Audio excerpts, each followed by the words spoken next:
When it comes to retirement and financial planning, I think a very large share of the conversation generally goes to the fun and sexy topics, the stock market, the mutual funds, the portfolio, the market, how's all that doing? I would tell you that how you handle risk management, and specifically your life insurance strategy, will turn out to be the game changer of your retirement strategy. Want to know how I know? Because there's an ongoing industry battle out there of should you buy term life insurance and invest the difference in the whole life premium, or should you buy the whole life insurance policy? So that's what we're going to tackle today. Do we buy whole life or do we buy term and save the difference?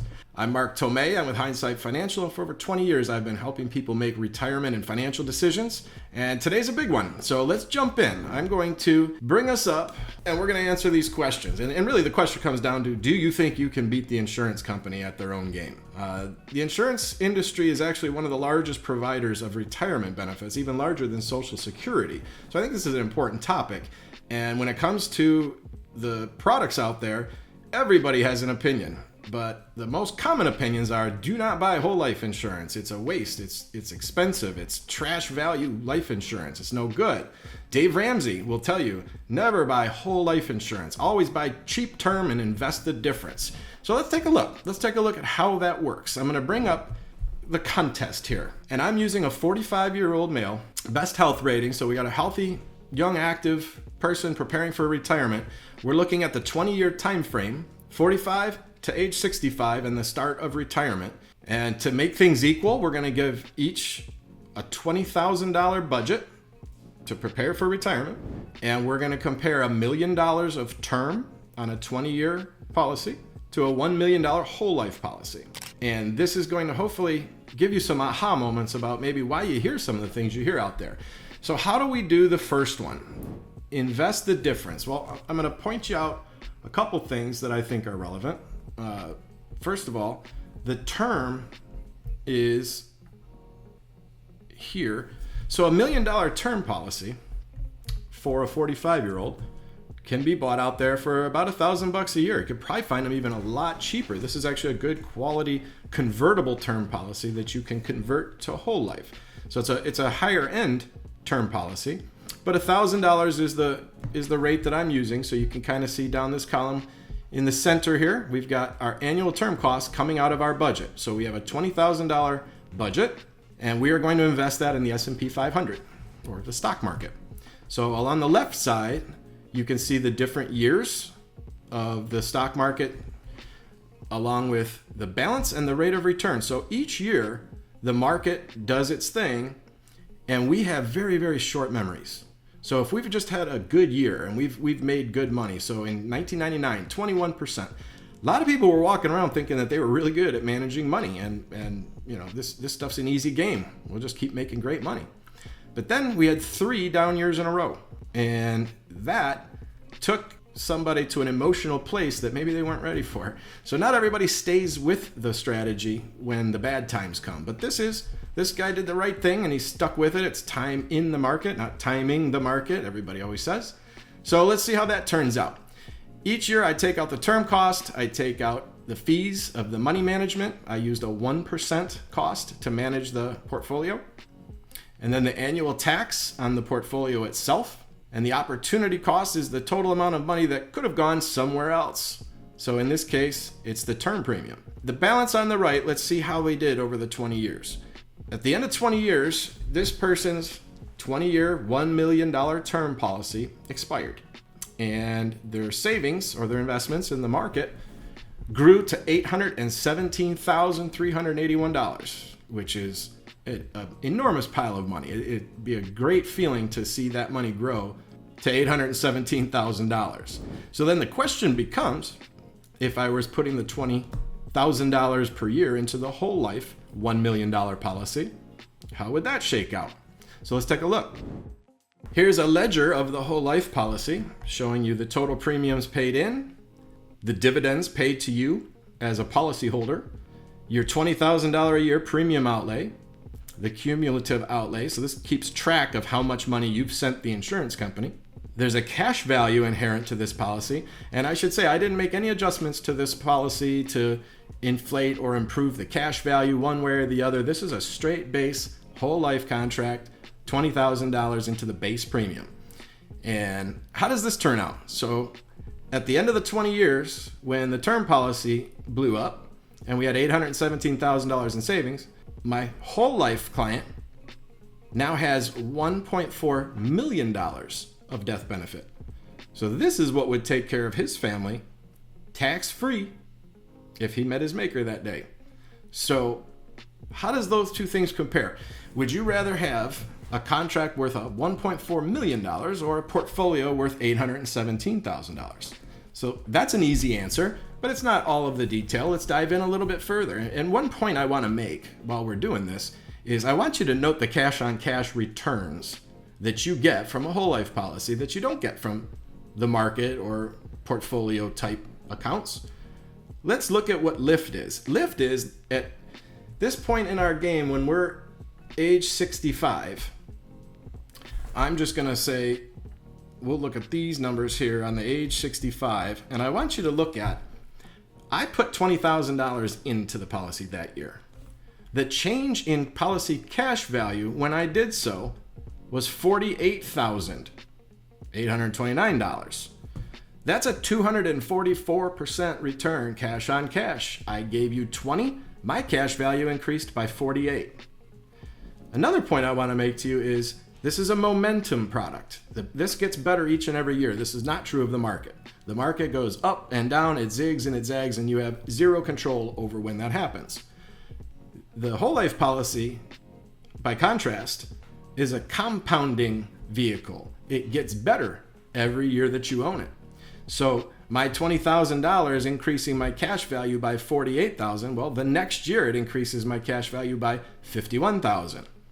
So the lift keeps getting better and better. So that's one thing I wanted to point out to you. And the other is we really haven't talked about income or how we're going to fund our retirement. So you could view this as a piece of the retirement strategy, or you could view it as the entire strategy. And for many people, this is the entire strategy. I'm going to have term insurance. I'm going to invest in an account in the stock market. So when we get to the point where the term runs out and we have $817,000, how much income is that? And if you've seen my videos before, you know if we are targeting a 30-year retirement, we're in the 4 to 5% withdrawal rate so that we don't run out of money because of the volatility of the accounts. If you're in the the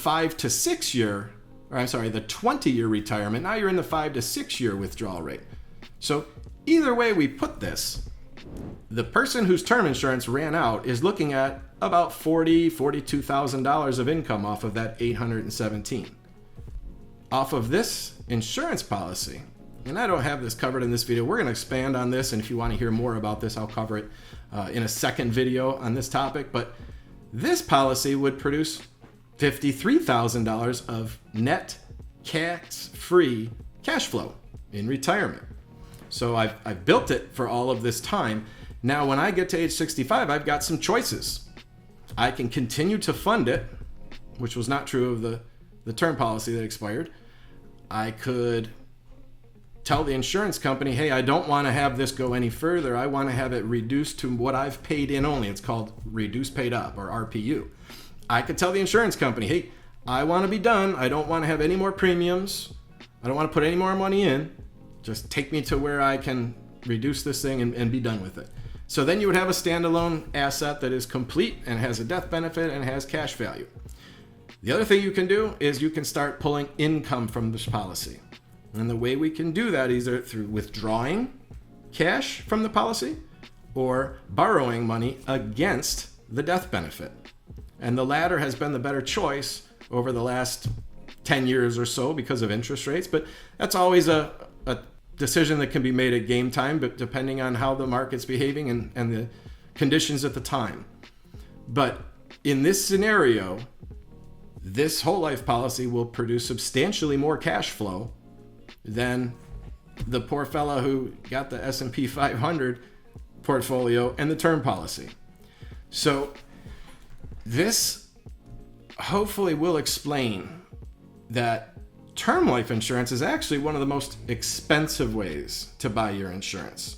Because for this 65-year-old to get back in the game, you're talking about tens of thousands of dollars now that you're age 65 to try to catch up that momentum curve and build that extra benefit in. Very hard to catch up. So the whole life contract owner is got momentum on his side. Everything is growing, everything is getting better, lots of choices.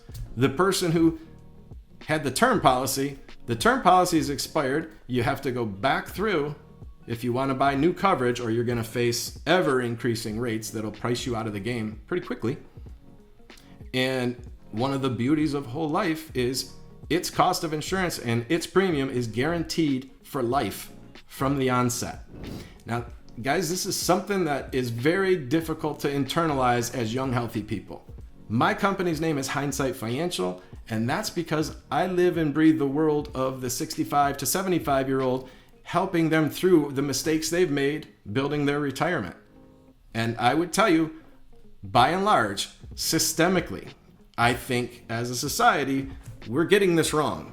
We're sending thousands of dollars a month to the market and tens or hundreds of dollars to insurance. So we want to try to keep that cost way down and buy something that's really inexpensive.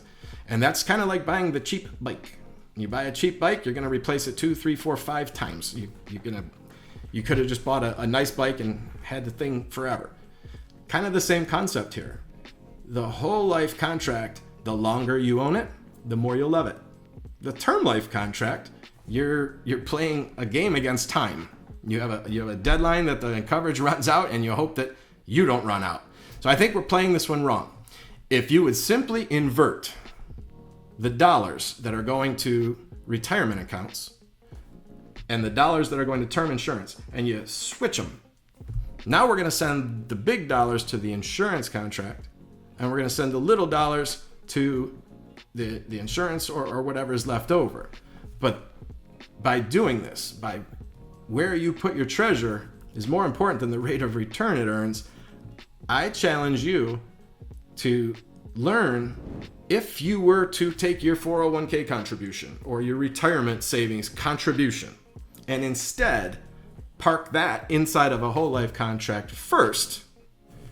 There's cash in these contracts. We can buy market, we can buy houses with this, we can buy whatever we want. There's plenty of cash value in here and plenty more on the way.